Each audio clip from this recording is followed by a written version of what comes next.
భోజన ప్రియులందరికీ స్వాగతం. ఈరోజు మనం చేసుకోబోయే రెసిపీ దద్దోజనం. కొంచెం పెరుగు తీసుకుని బాగా ఉడకపెట్టుకున్న అన్నంలో ఆ పెరుగు కలుపుకోవాలి. పెరుగుతో పాటు మీరు నీళ్లు వేసుకోవాలంటే నీళ్లు, పాలు వేసుకోవాలనుకుంటే పాలు వేసుకొని బాగా కలుపుకోండి. ఎంత పలుచగా కావాలంటే అంత పలుచగా చేసుకోండి. ఇక్కడ నాకు కొంచెం ముద్దగానే నచ్చుతుంది దద్దోజనం. ఇప్పుడు పోపుల కోసం కొంచెం నూనె వేసుకుందాం.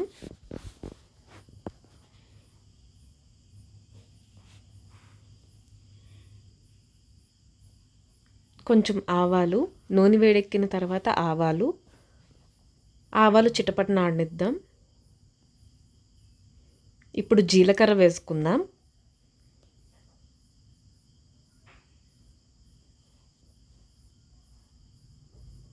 మెంతులు,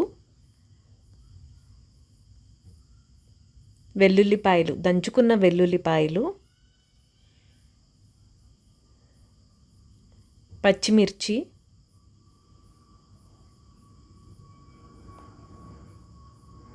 కరివేపాకు, మినప్పప్పు,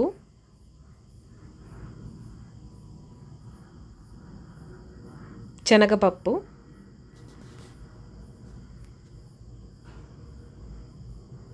ఎండుమిర్చి, ఇంగువ. ఇప్పుడు దీన్ని బాగా కలిపి ముందుగా మనం కలుపుకున్న అన్నంలో వేసుకోవాలి. దాంతోపాటు పసుపు కూడా వేసుకోవాలి. ఇప్పుడు మనం దీన్ని బాగా కలపాలి. ఎంత బాగా కలిపితే అంత బాగుంటుంది. మనం కొంతసేపు ఫ్రిడ్జ్లో పెట్టుకొని తిన్న తర్వాత కూడా బాగా ఊరుతుంది కాబట్టి అప్పుడు టేస్ట్ ఇంకా బాగా వస్తుందన్నమాట. ఇదిగోండి, మన దద్దోజనం రెడీ అయిపోయింది. నేను దీన్ని బంగాళదుంపతో తిందామనేసి బంగాళదుంప ఫ్రై కూడా వండాను. మీకు ఈ రెసిపీ నచ్చినట్టయితే లైక్ చేసుకోండి, షేర్ చేయండి, సబ్స్క్రైబ్ చేసుకోండి. మరిన్ని వీడియోల కోసం ఇట్లు మీ భోజనప్రియ ఛానల్ తప్పకుండా తరచూ చూస్తూ ఉండండి. Thanks for watching.